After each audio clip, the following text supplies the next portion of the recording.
Hey guys, మేము క్లాస్లో కంటే ఈ మిఠాయి పొట్లం షాప్లోనే ఎక్కువగా ఉంటాము. ఎందుకు రోజు ఐస్ క్రీమ్ అని సెల్ఫ్ కంట్రోల్ చేసుకుందాం అనుకుంటాము. కాకపోతే మా గ్యాంగ్లో ఎవరో ఒకరు వచ్చి పదండి మిఠాయి పొట్లంకి వెళ్దాం, ఐస్ క్రీమ్ తీసుకుందాం అంటారు. ఇంక టెంప్ట్ అయిపోయి వెళ్ళిపోతాము. మరి చిన్నపిల్లలా బిహేవ్ చేస్తారు మా వాళ్ళు. అదేంటంటే చిన్నప్పుడు మా అమ్మమ్మ మామిడికాయలు, నిమ్మకాయలు ఇవన్నీ ఉప్పులో వేసి ఎండబెట్టి పచ్చడి పెట్టేవారు. అది అప్పుడు మేము తింటూ ఉండేవాళ్ళం. ఇప్పుడు వీళ్ళు తింటున్నారు అది కొనుక్కొని కూడా. ఇలాంటివి చూసినప్పుడే మా చిన్నతనం గుర్తొస్తూ ఉంటుంది. భలే క్యూట్గా ఉంటాయి ఇవి చూడడానికి. ఇప్పుడు చూడండి ఫ్రెండ్స్, మేమంతా ఒకలాగా తీసుకుంటే ఐస్ క్రీమ్ అది ఒక్కతే ఒకలాగా తీసుకుంది. తొండిది ఇక్కడికి వచ్చాక 6 kg పెరిగిపోయానికి అది చిన్నది కాదు, 3 పూట్ల ఐస్ క్రీమ్ తిను ఇంకా సన్నగా అయిపోతాం.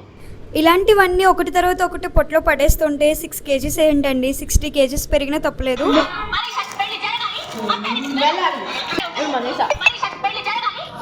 రీల్స్ కోసం ఒక యుద్ధమే చేస్తున్నారు. అంతే గాయ్స్, నెక్స్ట్ వీడియోతో కలుసుకుందాం. Bye bye.